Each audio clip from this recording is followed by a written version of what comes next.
It was a cold, damp autumn when the fog rolled in thick over Hollow Hill. The kind of fog that clung to your skin and whispered secrets you couldn't quite hear.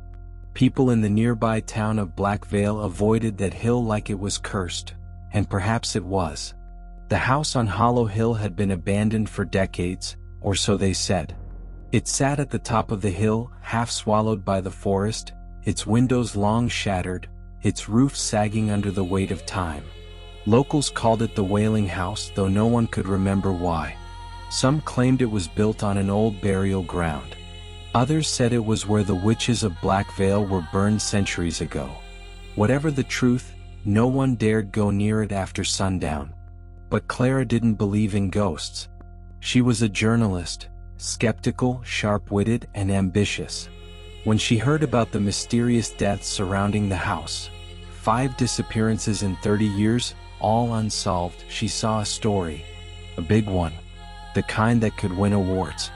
So, armed with her notebook, a flashlight, and a voice recorder, she set off up Hollow Hill. The path was narrow and winding, flanked by trees with twisted branches that reached out like skeletal fingers. Birds didn't sing here. Even the wind seemed hesitant. By the time Clara reached the house, the sun had vanished behind a wall of gray clouds, and the air felt heavier, as if something unseen was watching her every step. The front door creaked open without resistance. Inside, dust danced in the pale light filtering through broken slats in the walls. The floorboards groaned beneath her weight, but otherwise the silence was complete. She walked through the hallway slowly, recording everything. Her voice echoed unnaturally, as if the house itself swallowed sound before spitting it back out distorted. There were 5 rooms on the first floor. All empty. Faded furniture, peeling wallpaper, claw marks on the walls that looked too deliberate to be from animals. In the living room she found a fireplace filled with ash and something else. Bones? Small bones. Animal? Child? She snapped photos, wrote notes, tried not to let the unease creep into her thoughts. Then she heard it. A whisper. Soft and low, like someone breathing directly into her ear. She spun around, heart pounding. No one was there. "Hello?" she called, louder than she intended. "Is someone there?" Silence. Then the whisper again. This time clearer. "Don't go upstairs." Clara froze. Her hand trembled on the voice recorder. Was someone playing a trick on her? There was no electricity in the house. No phones. How could anyone have gotten in without her seeing them? She turned toward the staircase. It spiraled upward into darkness. The banister was cracked and splintered. At the top, a single door stood slightly ajar. She climbed slowly, each step groaning like a dying man. At the top, the corridor stretched left and right, lined with doors. The air smelled different here, older, metallic, like rust and blood. She opened the nearest door. The room was untouched by decay. A child's bedroom. Dolls lined the shelves, their eyes wide and glassy. A small bed was made perfectly. On the nightstand sat a porcelain music box. Clara leaned in to examine it, and then it played. A soft, haunting melody, tinny and warped. She hadn't touched it. Her breath caught in her throat. She backed away, heart hammering. Behind her, the door slammed shut. She ran to it, rattled the handle, but it wouldn't budge. The whispers began again. Not just one voice now. Dozens. Overlapping. Murmuring. Sobbing. Screaming. "You shouldn't have come. We're still here. They never left us." Suddenly the music box stopped. Silence. Then a knock. 3 knocks, slow and deliberate. From inside the closet. Clara turned slowly. The closet door was closed, but she could feel something behind it. Watching. Waiting. Another knock. Then a voice, childlike and sweet. "Come play with me." She stumbled backward, knocking over a chair. The door flew open suddenly, her escape. She bolted down the hallway, past the other rooms, each one now glowing faintly with flickering candlelight. Shadows moved along the walls. Tall shadows. Thin ones. Twisted ones. She reached the stairs and started descending, and the steps vanished beneath her. She fell, hard, landing in a heap on the first floor. Pain shot through her legs. Her ankle throbbed. She crawled toward the front door, dragging herself across the dusty floor. Something wet brushed against her leg. She looked down. A trail of blood, leading from her leg to the kitchen. She screamed. The blood trail pulsed, fresh and glistening. She forced herself up, limping toward the door. But the front door was gone. In its place, a mirror. Tall, ornate, covered in cobwebs. And in it she saw herself, but wrong. Her reflection smiled, then stepped forward. Out of the mirror. Clara backed away, but her body refused to move. Her reflection laughed, a hollow, echoing sound, and raised a hand. And Clara screamed until her throat tore open. Part 2, The Truth Beneath. When Clara didn't return, the town sent out a search party. They found her car at the bottom of Hollow Hill, engine off, keys still in the ignition. Her phone was gone. Only the voice recorder remained, tucked under the passenger seat. The police listened to it. Most of the recording was static. But then came the whispers. Then the music box. Then Clara's screams. And finally, a final message. I'm still here. The house was boarded up again. No one went near it.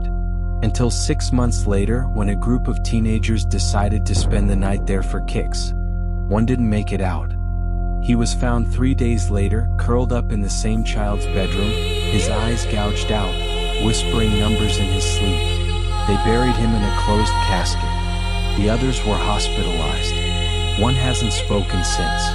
The house remains, and it waits, because Hollow Hill doesn't forget. And the voices inside? They're always hungry. Prologue, The Last Sacrifice. October 31st, 1973, the last night Whispering Hollow still had living souls. Children laughed as they carved grinning pumpkins, unaware their parents were gathering in the church basement. The air smelled of burning sage and something darker, copper rotting meat. Old Jeremiah, the village elder, chanted in a language that made the candle flames twist unnaturally. The stones beneath their feet trembled as if something pushed back against them from below. One more year, Jeremiah begged, pressing his palm against the pulsating earth. We give you another, just one more. Then the screaming started, not from the basement, from above. The children's laughter had turned to shrieks. When the villagers rushed upstairs, the pews were empty. Only the pumpkins remained, their carved smiles now dripping red, their hollow eyes watching. The church doors slammed shut, and from beneath the floorboards something scratched. Chapter 1, The Invitation.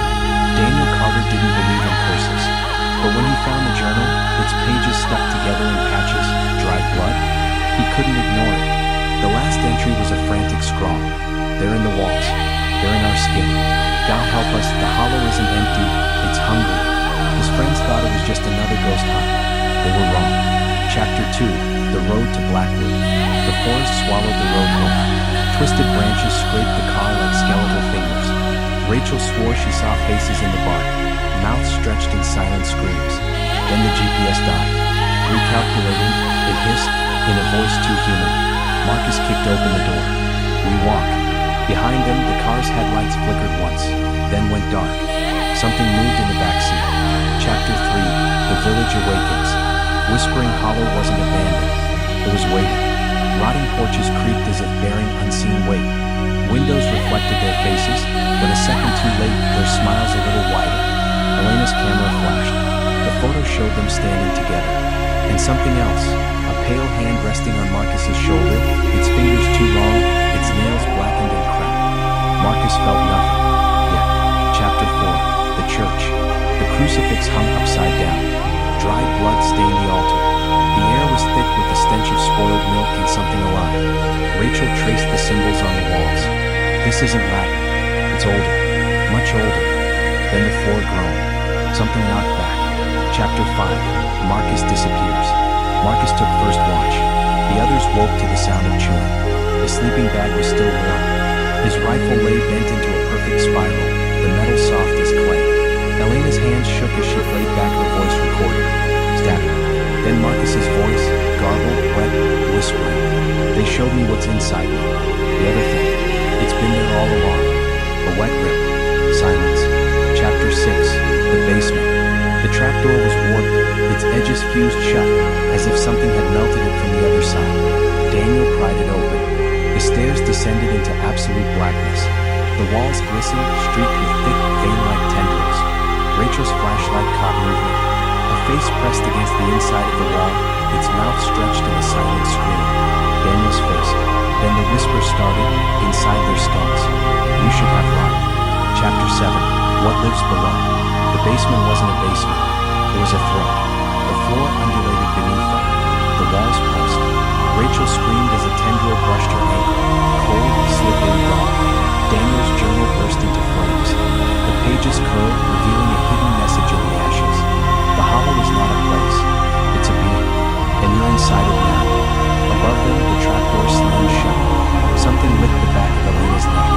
Chapter 8. The Offering. Rachel understood too late. The villagers hadn't worshipped the thing below. They were feeding it. And now it wanted new voices for its chorus. Elena's camera flashed one last time, capturing Rachel's face half melted, her mouth unhinging, her eyes blown black as the thing inside her woke up. Daniel ran. The forest let him. It always lets one go.